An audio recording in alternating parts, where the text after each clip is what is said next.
1, 2, 3. Yeah, Mumsy. All right, there we go. Hi, I'm Josh Ozerski, and this is Ozerski TV, brought to you by Underground Eats. I'm here at the La Freda shop.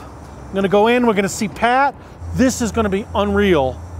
Come check it out. This is where your rib roast is from, your rib steaks, your cowboy rib. If you cut it all the way down here, then you get that big 103 cowboy rib. Right. The belly here, and then you have the brisket. So the brisket's running right here. When we cut the rib off, we're gonna be cutting in between ribs 5 and 6. Okay. So ribs 6 through 12 will be our rib section. That's your rib, your prime rib or whatever.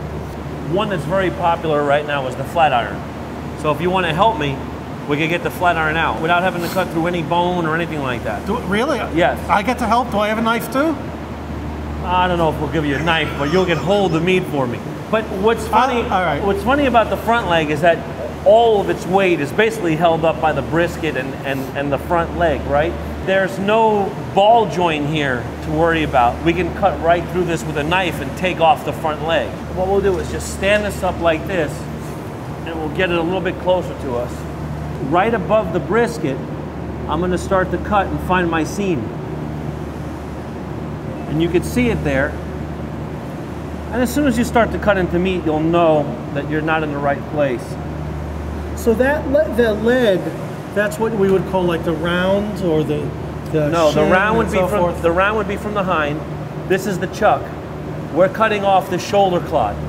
I always found it fascinating that this whole front leg comes off with just a boning knife. Look at this. There's no saw, right? You're not even cutting hard, are you? You could basically do this with your pocket knife if you wanted to. Is that an overstatement? No, you could. Shoulder clod. This is something you see in Texas barbecue. I'm gonna start to section it out and just get my knife underneath this. With every cut that I make, I'm able to free up just a little bit more of this paddle bone. Now, what ends up happening to the paddle bone? It gets used for rendering and stock. I think it's kind of awesome that you're using that giant knife for this job. Like, well, he's handling that basically as if it was a chopstick. If I had a smaller knife, I'd have you got to bend and wrench and everything. It's like machetes, like Danny Trejo is machete. It's a Victorinox. That's the nerve, and what we want to do is cut down it. And we're gonna pull, so I'm almost like shaving, constantly shaving. When I find it, I want to run my knife along it. So this is very difficult. It's laborious. You would have to be a professional butcher to be able to do this. Well, the more you do it wrong, the more meat you lose. But when you get this at the store or from you, it's already been done. So beef researchers looking for inexpensive cuts have rated this flat iron steak right here, and this is about 10 ounces. We just broke down 250 pounds to get 2 10-ounce portions of flat iron. So on the animal, there's only 4 portions.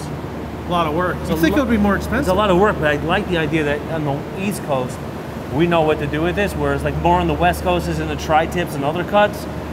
Because if the entire country wanted flat iron steaks, we'd be in a lot of trouble here. We wouldn't get them. Actually have like fat on your coat, like you did a day's work today. It'll be the first time ever, maybe. Anyway, I'm Josh Ozerski, my buddy Pat La Freda, and this is Ozerski TV, brought to you by Underground Eats.